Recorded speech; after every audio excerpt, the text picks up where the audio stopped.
गेल्या 30 डिसेंबरपासून आम्ही आंदोलनाला सुरुवात केली. त्याच्यापूर्वी पण होता.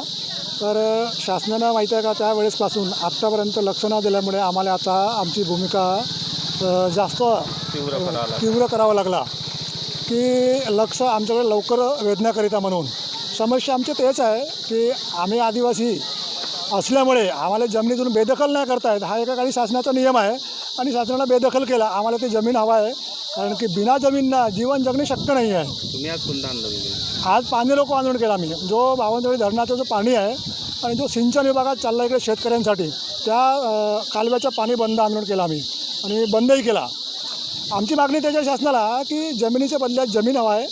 एका कुटुंबात एका प्रति व्यक्तीला ज्याला प्रमाणपत्र धारक आहे त्या व्यक्तीच्या नावाने एक शासकीय नोकरी आणि आर्थिक पॅकेज. शासकीय नोकरी त्यासाठी सुप्रीम कोर्टाचा निर्णयच आहे, जजमेंट आहे की यांना प्रत्येक कुटुंबाला एका व्यक्तीला नोकरी देणे आणि आर्थिक पॅकेज पण. आर्थिक पॅकेज आदल्या इकडे मराठवाड्यामधले अख्ख्या संपूर्ण धरणग्रस्तांना त्यांना विशेष आर्थिक पॅकेज दिलेली आहे आणि आम्हालाच का नाही. आपण आपल्या घोषकृतमध्ये दिला आहे, मग आम्ही बावनथडीला का नाही? आम्ही कोणत्या चुका केला? आम्ही आमची जमिनी दिल्या म्हणजे आम्ही का पाप केला का? आज आमच्यामुळे आमच्या गावं गेल्या, आमची जमिनी गेल्या, घरं गेल्या, आमचे परिवार रोडावर आल्या.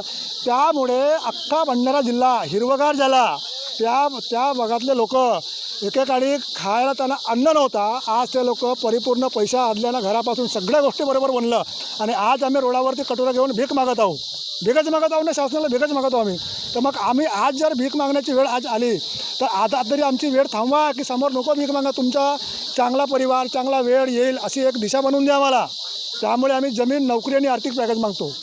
नमस्कार, मी विजय सलामे, ग्रामपंचायत सदस्य सुसुर्डो. आम्ही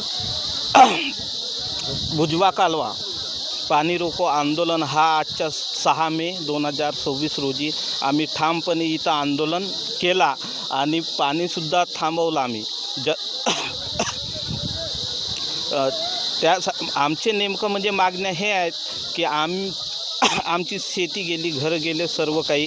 त्याच्यातून आम्हाला कोणत्याच प्रकारे अजूनपर्यंत शासनानं मोबदला दिलेला नाही.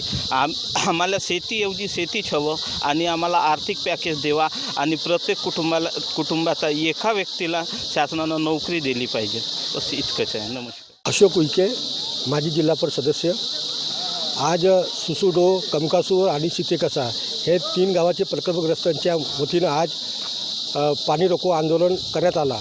आज यांना ना आर्थिक पॅकेज मिळाला आहे, ना रोजगार मिळाला आहे, ना नोकरी मिळाली आहे. शासनाने डॅम तर बनला, सर्व क्षेत्र हिरवेगार झाले, परंतु आज हे लोक पूर्ण उपाशी राहत आहेत आणि कामावर जातात. भविष्यामध्ये हे लोक म्हणजे पोटाची भुकासाठी हे काही करू शकतात. समजा की म्हणजे चोरीचासुद्धा प्रयत्न होऊ शकते, नक्षलवादीसुद्धा होऊ शकतात. तर शासनाने ह्या अशा गंभीर प्रश्नाकडे लक्ष देणं फार गरजेचं आहे. यांचे आणि म्हणजे पुनर्वसन त्यांना व्हायला पाहिजे होतं, कारण की आधी पुनर्वसन मग धरण असा तो एक वाक्य आहे, परंतु त्याचा उपयोग होत नाही. आणि मी शासन आणि प्रशासनाला सांगू इच्छितो की आता हे आंदोलनात सुरुवात झाली आहे. आज हा थोडा की लहान आंदोलन झालं आहे, परंतु याच्यापेक्षाही मोठं आंदोलन होईल. ह्या भागामध्ये आम्ही एवढं मोठं आंदोलन करू की आम्ही सांगू शकत नाही. कारण की यांचे जे पोटाची जी भूक आहे आणि पोटाची भूक काय असते हे सर्व लोकांना माहीत आहे आणि याकरिता शासन आणि प्रशासन यांच्याकडे लक्ष द्यावं असं मी आपल्या माध्यमामधून सांगितलं.